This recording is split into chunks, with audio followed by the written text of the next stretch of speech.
ये आज हम आपको फिर सरजू कच्छप की ज़मीन पर ले जाते हैं जो हरमू के सजानंद चौक के पास है, और यहाँ उनसे जानते हैं कि जो सरजू कच्छप न्याय के लिए प्रशासन का दर दर का चक्कर लगा रहा है, अब तक उन्हें क्या मिला है, उन्हें चक्कर के बदले में उन्हें कुछ मिला भी है, अब तक चक्कर ही लगा रहा है। ये जानते हैं सरजू कच्छप से।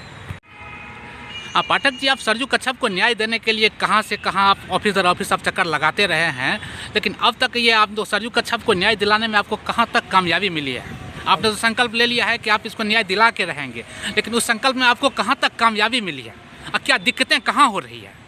दिक्कतें हो रही है कि पहले तो हम लोग नकल अप्लाई किए थे कमिश्नर ऑफिस में, डीसी ऑफिस में, गवर्जन में, हाउसिंग में, सभी जगह जाते हैं तो बोलता है कि नकल जो अप्लाई किए हैं वकल नहीं मिलेगा। तो कमिश्नर ऑफिस में हम लोग जब गए तो कमिश्नर ऑफिस में गए तो गजट का नकल दिया गया, जो कि मात्र देखिए हमारे पास 3 पन्ने की गजट दिखाया गया है।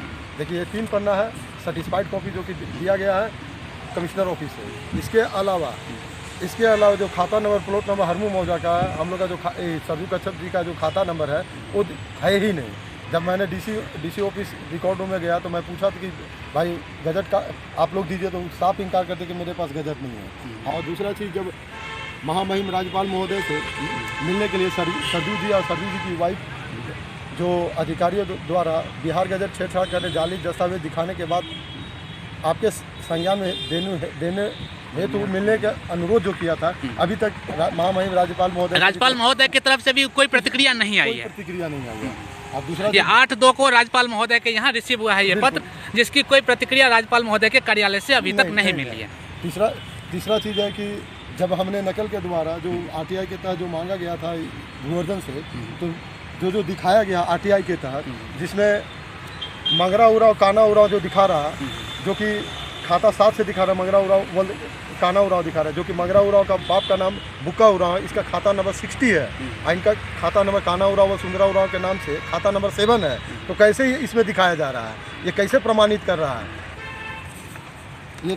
फिर उसके बाद काना उराव और सुंदरा उराव दिखा रहे हैं यहाँ पे 456 प्लॉट नंबर, इसमें तो दिखा दे रहे सिग्नेचर एमडी मोहम्मद का दिखा दे रहे हैं, रेले 52 61 62, फिर कहाँ सिग्नेचर दिखा रहे हैं? ये जालसाजी का प्रतीत नहीं होता तो क्या करें? अब आरटीआई के तहत अपर समर्थक एसी और डीसी साहब को जब सुनवाई करने के लिए दिया गया तो अपर समर्थक को डीसी साहब बोल दिए कि लिखित हम लोग के पास आया कि सुनवाई किया जाए। तो हम लोग 2 बार अपर समर्थक गए सुनवाई में, तो अपर समर्थक छुट्टी ले लेके चले जा रहे हैं। उससे पूर्व भी मैंने फिर आरटीआई के तहत मांग किए थे सरजू कच्छप जी, तो उस समय भी टाल मटोल करके सुनवाई नहीं किए। तो कब तक सुनवाई नहीं करेंगे? अब इनको बोलते हैं जहाँ भी जाते हैं तो बोलते हैं कोर्ट जाइए, तो पैसा है नहीं तो कोर्ट कहाँ जाएंगे? अब इनके वाइफ के साथ छेड़छाड़ हो रहा है, बदसलूकी हो रहा है, इनके साथ किडनैपिंग हो रहा है, बोलते हैं कोर्ट जाने के लिए। यही न्याय है? यही न्याय का हम लोग बड़े बड़े कुर्सी में बैठ के और यही सब हम लोग का न्याय का पाठ पढ़ा रहे हैं। बताइए गलत है कि नहीं गलत है?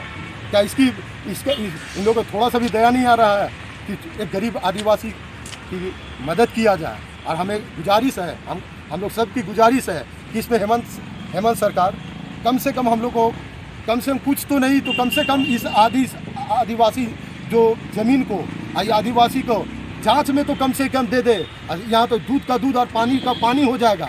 हम लोग को तो एक ही समझ में आ रहा है, अब नहीं समझ में आ रहा है तो हम लोग तो अभी और भी कदम उठाने के लिए तैयार हैं, और भी कदम उठाएंगे। हम लोग पीछे तो हटेंगे नहीं, चाहे इसके लिए हम लोग का जेल में डाल देगा या हम लोग को हत्या करवा दे। हम लोग तो तैयार हैं, हर जगह से हम लोग तैयार हैं। झूठा केस में जेल भी भेज देगा, उससे भी कोई दिक्कत नहीं है। हम लोग जाने के लिए भी तैयार हैं, सत्य का सामना करेंगे और करते रहेंगे। अभी आपने देखा कि सरजू कच्छप को न्याय के लिए कैसे भटकना पड़ रहा है। वो कई सालों से न्याय के लिए भटक रहा है, ऑफिस चक्कर लगा रहा है, लेकिन किस तरह से भटकना पड़ रहा है, कहीं कोई सुनवाई नहीं हो रहा है। हर ऑफिसर इन्हें यही बताते हैं कि न्याय के लिए अदालत जाओ, लेकिन एक गरीब ऐसी आदिवासी अदालत कैसे जाएगा? कौन सुनेगा इसकी? और अदालत जाने के लिए आप सभी जानते हैं कि अदालत जाने के लिए पैसे की ज़रूरत होती है। एक गरीब आदिवासी अगर उसके पास पैसा नहीं है तो क्या उसे न्याय नहीं मिले? इस आज़ाद देश में गरीबों का जीने का हक है कि नहीं? अब ये बहुत बड़ा सवाल खड़ा होता है।